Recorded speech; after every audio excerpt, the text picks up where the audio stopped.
Après l'accession de la Côte d'Ivoire à la pseudo-indépendance qui en 6 décennies n'a enrichi que les esclaves de la France et leurs proches, le petit ne s'est plus battu pour défendre les intérêts des Ivoiriens. Il est ainsi accusé de mener une opposition de salon, c'est-à-dire de se comporter comme des petits bourgeois qui se contentent de critiquer un régime sanguinaire et autoritaire, un verre de whisky dans la main et un cigare cubain dans la bouche. On lui reproche aussi d'avoir quitté le RHDP, non parce qu'il tolérait de moins en moins la martyrisation du peuple ivoirien par Ouattara, mais parce que ce dernier refusa de le porter au pouvoir en 2020. Pour toutes ces raisons, certains militants du FEPI étaient peu enthousiastes à l'idée d'un rapprochement avec le premier parti politique ivoirien.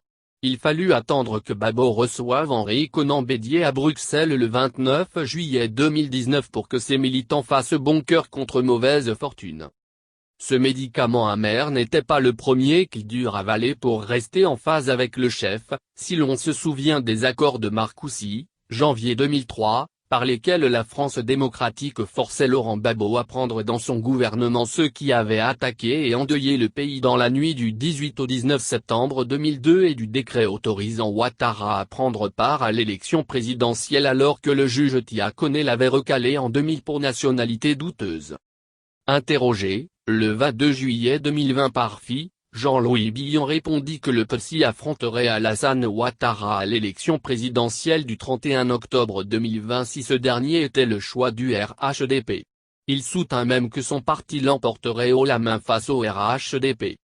Ce qui me choque le plus dans les propos de l'ancien ministre du Commerce, ce n'est ni sa naïveté, ni sa trop grande assurance qui, de mon point de vue, ne repose sur rien mais le fait que son parti, qui avait promis de lutter avec les autres partis pour que les élections de 2020 soient transparentes, justes et équitables, ait déjà pris acte de la candidature d'un homme à qui sa propre constitution ne reconnaît pas ce droit et qui avait annoncé, devant les députés et sénateurs du pays réunis le 5 mars 2020 à Yamoussoukro, qu'il ne se représenterait pas.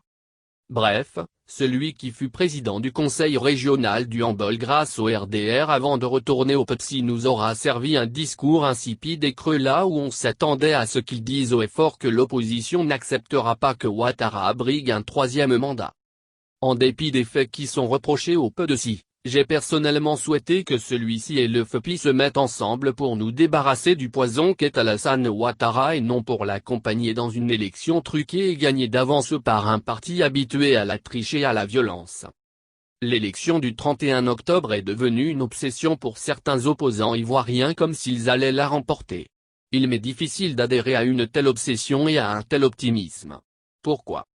D'abord, parce que, si Ouattara fait valoir qu'il protégera les intérêts français mieux que quiconque, la France ne l'empêchera pas de revenir sur sa décision de ne pas se représenter en 2020. Ensuite, parce que la commission électorale centrale et les commissions électorales locales qu'il a refusé de modifier n'auront pas d'autre choix que de le proclamer vainqueur. Enfin, parce que seul un troisième frauduleux mandat lui permettra de ne pas rendre compte de sa mauvaise gestion et de ses nombreux crimes contre l'humanité. Ce n'est pas une élection entachée de fraude et de violence qui chassera Ouattara du pouvoir mais un soulèvement populaire et il n'est pas nécessaire d'attendre octobre pour cela. La déclaration de sa candidature par Ouattara devrait déclencher une telle désobéissance civile jusqu'à la chute du régime. S'ensuivrait une transition pour vider tous les contentieux, établir de nouvelles règles du jeu politique et préparer la prochaine présidentielle. Le PSI devrait batailler dur pour que le gouvernement fasse droit aux justes revendications de l'opposition. Pour cela, il doit mettre les mains dans le cambouis, aller au charbon, prendre la rue avec les autres Ivoiriens. Sinon, il donnera raison à ceux qui le soupçonnent de vouloir utiliser le FPI pour revenir au pouvoir et de n'être guidé que par ses intérêts. Quant au FPI, aura-t-il un candidat qui puisse défendre son projet de société? Si la réponse à cette question est oui, à quel moment aura-t-il sa convention pour choisir ce candidat car, d'après les textes du parti, cette tâche incombe à une convention ou à un congrès plutôt qu'à un secrétariat général? Pour moi, faire de Laurent Gbagbo le candidat unique du FPI comme si, sans lui, le parti devait être bloqué ou disparaître non seulement est une grave erreur mais démontre que la démocratie a cédé le pas au culte de la personnalité au FPI. Et puis, si sa candidature est rejetée pour une raison ou une autre, s'il décline la proposition du secrétariat général ou s'il n'est pas en mesure de rentrer, cela signifierait-il que le FPI n'aura pas de candidat et qu'il devra soutenir celui du PDC au premier tour? À mon avis, le parti, qui regorge d'hommes et de femmes compétents et souverainistes, gagnerait à avoir une candidature de rechange. Il a encore le temps d'organiser une convention à laquelle participeraient les deux tendances, Afin Guessant et Assoadou. Le candidat élu par les militants au cours de cette convention serait endossé par tous. Si cette voie n'est pas suivie, le FPI risque d'avoir 2 ou 3 candidats en plus de Laurent Gbagbo, ce qui disperserait ses voix et l'empêcherait de gagner. Or, à en croire plusieurs analystes, un FPI uni et rangé derrière un seul candidat a des chances de remporter le prochain scrutin. Il est vrai que l'acquittement de Laurent Gbagbo en janvier 2019 a accru sa popularité, que la conscience collective africaine le place désormais au même niveau que les Kwame Nkrumah, Patrice Lumumba, Sylvanus Olympio, Omniobé, Félix Moumié, Amilcar Cabral, Sankara, Mandela. Qu'il fait plus peur au RHDP que Conan Bédier et qu'un mot d'ordre de sa part met très sérieusement en difficulté Ouattara et sa clique, mais l'homme désire-t-il vraiment se lancer dans une nouvelle bataille électorale et sa santé lui permet-elle de compétir une nouvelle fois? N'aspire-t-il pas au repos du guerrier après 40 ans de lutte et d'engagement pour le triomphe de la liberté et de la justice? Un repos qu'il mettrait à profit pour écrire, donner des conseils et partager son expérience de président dans les universités africaines.